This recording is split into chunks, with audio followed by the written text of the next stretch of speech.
It is July 20th, 2026, and somewhere over the Indian Ocean or the Atlantic, a B-2 Spirit stealth bomber is refueling in midair on a route that has become disturbingly familiar. This exact routine happened before, more than a year ago, when 7 of these aircraft flew the longest combat mission since 2001 to hit 3 nuclear sites in Iran. Now, the President of the United States has stood in front of a microphone and said the next target's name out loud, on the record, for the entire world to hear. Not a hint, not a leak, a name. Donald Trump told radio host Hugh Hewitt, on the record, "We're going to take out Pickaxe Mountain. Tell the Iranians to be ready." He didn't say it might happen. He said it like a man reading a flight schedule.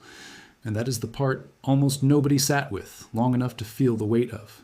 A sitting American president naming a nuclear target before the bombs are even in the air. That has never happened before. Not once. Not in any war this generation has covered. But before we get into what Pickaxe Mountain actually is, and why some of the people who study these facilities for a living believe it might be the one site America genuinely cannot destroy, you need the full timeline, because none of this makes sense without it. So share and subscribe if you want to stay ahead of where this goes next, because it is moving fast. Let's back all the way up, because to understand what just happened, you need to understand what has been building underneath it for almost 5 months. This war did not start last week. It started on the 28th of February, 2026, when the United States and Israel launched a coordinated series of strikes across Iran, opening with something almost no analyst predicted. A decapitation strike that killed Iran's supreme leader, Ali Khamenei, at his office, along with several of his inner circle. For 36 years, Khamenei had been the single most powerful man in the Islamic Republic, holding final authority over the military, the judiciary, and the clergy. And in one morning, he was gone.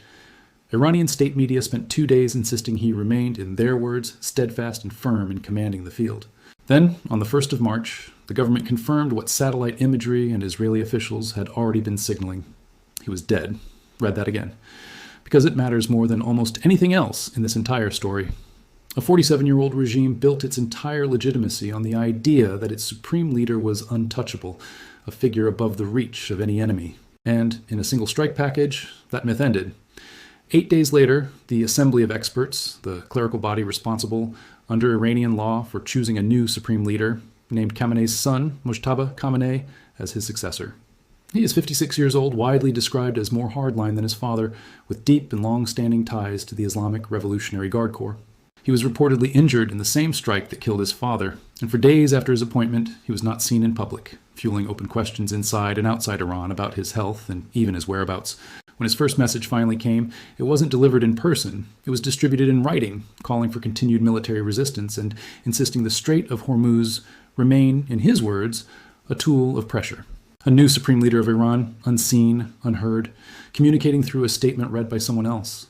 That alone should tell you everything about how fragile the chain of command inside Tehran actually is right now. The war ground on for weeks after that.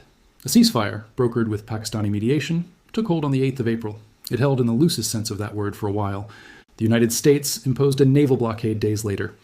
Talks eventually produced a memorandum of understanding, negotiated in Switzerland in the middle of June, with terms that included reopening the Strait of Hormuz, sanctions relief, 60 days of follow-on nuclear talks, and a process to destroy or remove Iran's stockpile of highly enriched uranium, which at the time stood at roughly 440 kilograms enriched to 60%, dangerously close to weapons grade.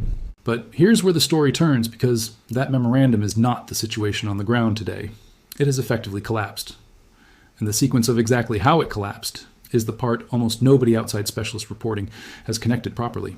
This past Monday morning, the Islamic Revolutionary Guard Corps announced that 2 oil tankers had exploded and been disabled while attempting to transit the southern approach to the Strait of Hormuz.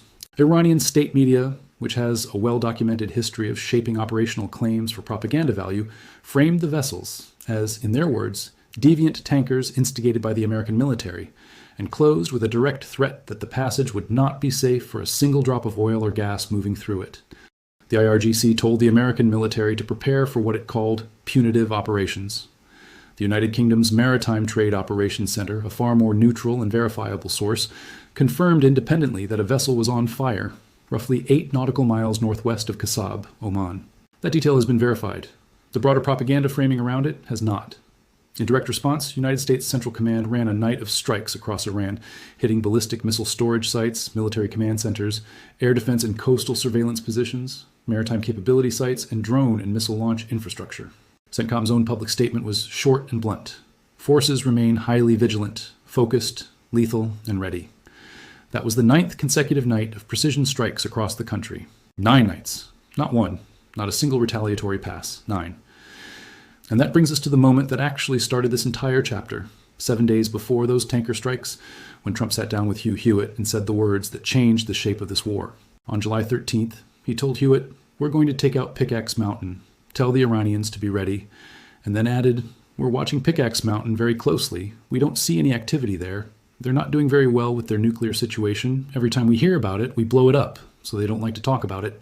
Days later, in a separate comment, he sharpened the line even further, calling it a possible target for, quote, "a nice big fat shot right in the front door."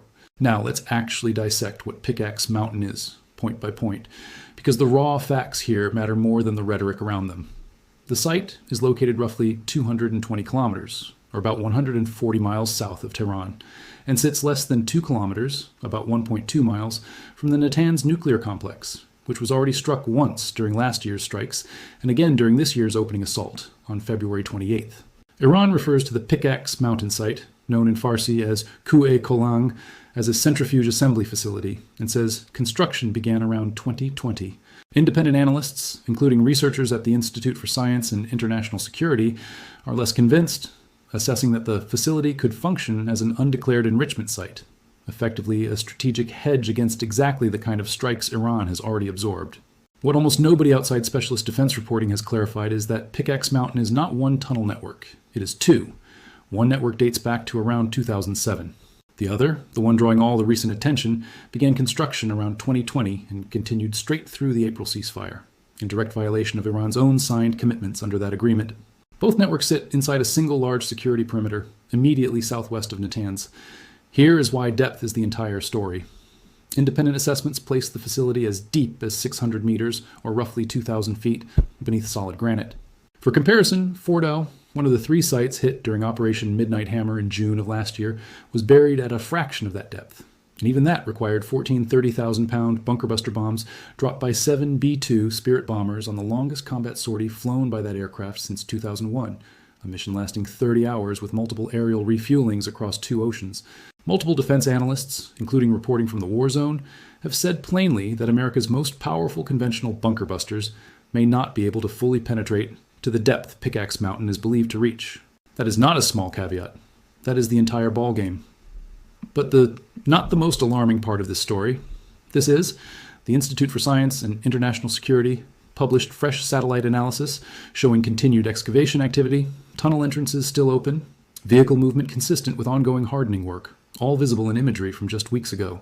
Their assessment, in their own careful language, is that the facility is not yet operational, but construction continues, and it remains unclear when, or even if, Iran still intends to install a large-scale centrifuge assembly operation there, especially given how badly its centrifuge manufacturing capacity was degraded in earlier strikes. That hedge matters. Nobody outside Iran's own leadership actually knows the full purpose of that site right now. What we do know is that Iran watched exactly how Fordo was destroyed, studied the attack profile, and built its next facility specifically engineered to survive a repeat of it. So now let's break down the actual weapon that would be used, because this is where the story stops being political and becomes mechanical. The GBU-57 Massive Ordnance Penetrator is the most powerful non-nuclear bunker buster the United States has ever fielded. It weighs 30,000 pounds, is precision-guided, and is capable of penetrating up to roughly 200 feet of reinforced concrete before its fuse triggers detonation deep inside a structure. The B-2 Spirit is the only aircraft in the world currently certified to carry it operationally. That is not a minor detail. It means every single strike against a target like this depends entirely on a small, aging fleet of stealth bombers and the tanker infrastructure needed to keep them airborne across thousands of miles. According to Axios reporting from mid-July, the Trump administration has been sending additional aerial refueling tankers toward Israel, and that detail alone is worth sitting with, because refueling capacity is the single logistical bottleneck for any sustained B-2 strike package moving in and out of Iranian airspace. When the tankers move, the timeline moves with them. The United States Air Force has also been developing what has been described publicly as a next-generation penetrator, intended to go deeper than the GBU-57 and to function with alternative navigation in environments where GPS is jammed or contested, which Iran has reportedly attempted during this conflict. If depth really is the deciding factor at Pickaxe Mountain, this next-generation weapon still described in defense reporting rather than confirmed in an official specification sheet, may end up being the actual answer to the question everyone keeps asking. Can the United States actually destroy this site? As of today, the honest answer from independent experts is maybe not with what's currently in the inventory, possibly yes with what's coming. There is one more detail worth being precise about here because getting it wrong would be irresponsible.